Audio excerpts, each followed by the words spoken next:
10 دن اللہ دے بوئے تے پہ جاؤ یا اللہ تیرے کو معافی کروا کے ہی اٹھنا ہے، ایویں اٹھنا ہی کوئی نہیں۔ تو جو دروازے پہ آ جاتا ہے آدمی اسے معاف کر ہی دیتا ہے۔ کوئی بہت ہی سخت دل والا ہو تو معاف نہ کرے، ورنہ بڑے سے بڑے غصے والے بھی کہتا اچھا جی جاؤ معاف کیتا۔ اس میں ایک لیلۃ القدر ہے، وہ بعد میں بات کرتا ہوں۔ پھر اللہ تعالیٰ نے اس میں غریب آدمی کی کہ روزے اچھے گزر جائیں، عید اچھی گزر جائے، اس کے لیے اللہ تعالیٰ نے صدقہ فطر رکھا ہے۔ ہم اسے عید کے ساتھ جوڑ دیتے، پہلی رمضان سے دینا چاہیے تاکہ غریب اپنا کوئی روزہ تو رکھ سکے۔ پہلی رمضان سے 29 رمضان تک جب مرضی دے دیں، اور اگر وہ فطرانہ ادا نہیں کرتا تو اس کے روزے اس کے سر کے اوپر سے بھی نہیں جاتے، وہیں کھڑے رہتے ہیں۔ اور عام طور پر یہاں اخبار میں ٹی وی پر گندم کے لحاظ سے آتا ہے 2 سیر کنک دے دو، وہ تھوڑے سے پیسے ہیں، 100-200 روپے ہے۔ میں آپ کو آپ سب مالدار لوگ بیٹھے ہیں، میں آپ کو اپنے نبی کا صدقہ فطر بتاتا ہوں کہ آپ کیا دیتے تھے۔ آپ کشمش دیتے تھے، کھجور دیتے تھے، جو بھی دیے ہیں۔ تو کشمش 3 کلو، بازار میں 3.5 کلو، بازار میں جا کے پوچھیں جو سب سے اچھی کشمش ہو یا پھر درمیانی، گھٹیا نہیں درمیانی اور سب سے اچھی، پتہ کرے وہ کتنی ہے، 1000 روپے کلو ہے، 1500 روپے کلو ہے۔ آپ کے گھر کے 4 افراد ہیں تو ایک گھر سے 6000 روپے غریب کو جائے گا۔ آج تو 6000 میں ایک ہفتہ نہیں گزرتا۔ تو اب سب سے عرض کرتا ہوں ویسے بھی خیرات کریں، افطاریاں کروائیں، اور صدقہ فطر کشمش کے حساب سے دیں۔ یہ آپ سب بھائی بہنوں کی خدمت میں گزارش ہے۔ اللہ نے آپ کو رزق دیا، خرچ کریں، یہی آپ کے ساتھ جائے گا، باقی سارا ادھر ہی رہ جائے گا۔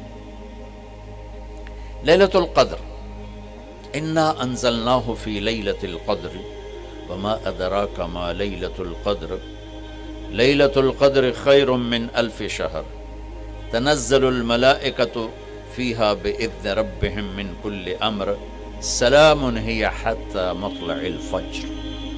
ہم نے قرآن کو لیلۃ القدر میں اتارا، تمہیں کیا خبر کہ لیلۃ القدر کیا ہے؟ لیلۃ القدر 1000 مہینوں سے بہتر ہے۔ اس میں فرشتے اترتے ہیں اور یہ صبح تک رہتی ہے۔ لفظ قدر عربی میں اس کا ایک مطلب ہے قیمت، سبحان اللہ۔ تو اللہ نے کہا میں تمہیں بتاؤں، آپ سب تاجر بیٹھے ہو، لیلۃ القدر کی قیمت کیا ہے؟ 1000 مہینوں سے بہتر ہے، 1000 مہینوں سے بہتر ہے۔ اب 1 روپے پر 1000 نفع لے سکتے ہیں؟ دنیا میں کوئی ایسا کاروبار ہے؟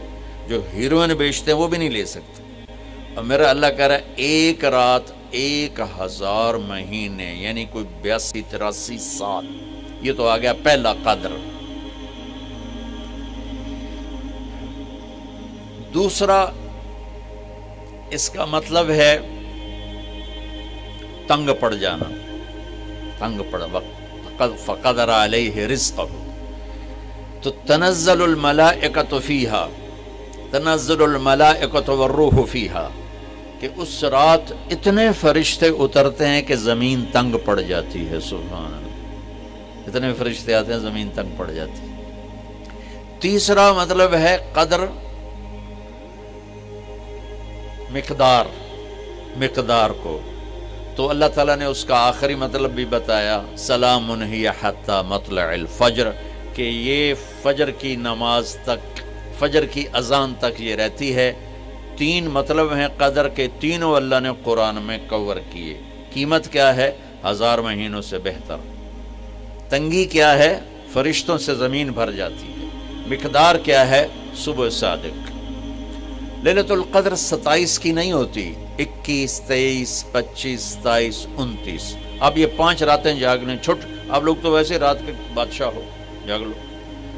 تو لیلۃ القدر مسجد میں نہ گزارو، گھر میں گزارو۔ یہ مسجدوں میں اشتہار لگ جاتے ہیں، فلاں کے ساتھ شب قدر گزاریں، فلاں حضرت کے ساتھ شب قدر گزاریں، پھر ادھر کوئی صلاۃ تسبیح پڑھ رہا ہے باجماعت، عورتیں صلاۃ تسبیح کی جماعت کرا رہی ہیں، اور پتہ نہیں اور کتنی عجیب و غریب قسم کی عبادات شروع ہو جاتی۔ یہ نفلی عبادت ہے، میرے نبی گھر میں پڑھتے تھے۔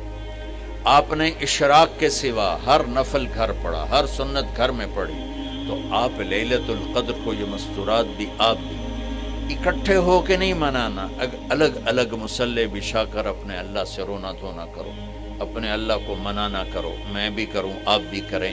نوافل کی جیسے ابھی شب برات گزری تو اشتہار تھے، میں جا رہا تھا ادھر غلام آباد میں ایک جنازہ ہو گیا تھا، تو اشتہار فلاں حضرت کے ساتھ شب برات گزاریں، فلاں مسجد میں شب برات گزاریں، فلاں جگہ شب برات گزاریں۔ بھائی وہ گھر میں منانے کی ہے، مسجد میں نہیں۔ میرے نبی نے نفلوں کو تنہائی میں ادا کیا، فرض کو مجمع میں ادا کیا۔ لیلۃ القدر میں جاگنا نفل ہے، اور پھر جب اکٹھے ہو جائیں گے لوگ اور عورتیں تو پھر ساتھ غیبت بھی چلے گی، اور ایک غیبت کا بول ساری رات کو اڑا کے رکھ دے گا۔ مردوں یا عورت اکٹھے ہو جائیں، غیبت سے تو بچتے نہیں، نہ ہی رک سکتے ہم۔ سندھ سے ہم بائی روڈ آ رہے تھے، کراچی سے بائی روڈ جماعت تھی، تو وہ راستے میں بڑی غیبت کریں، نوجوان تھے سارے نئے نئے، میں چپ کر کے سنتا رہا۔ جب کوئی 2 دن گزر گئے نا تو ہمارے پاس بڑی وین تھی، میں نے کہا بچوں ایک نصیحت کرتا ہوں کہ غیبت نہ کیا کرو، مذاق کرو، ہنسا کرو، کھیڑا کرو، غیبت نہ کرو۔ تھوڑی سی میں نے اس پہ بات کی تو بڑے متاثر ہوئے، کہا جی ٹھیک ہے انشاءاللہ آئندہ بالکل نہیں کریں۔ کوئی آدھا گھنٹہ گاڑی میں سناٹا رہا، آدھے گھنٹے کے بعد ایک بولے مولانا یہ غیبت نہ کری تو پھر گلاں کی کریے۔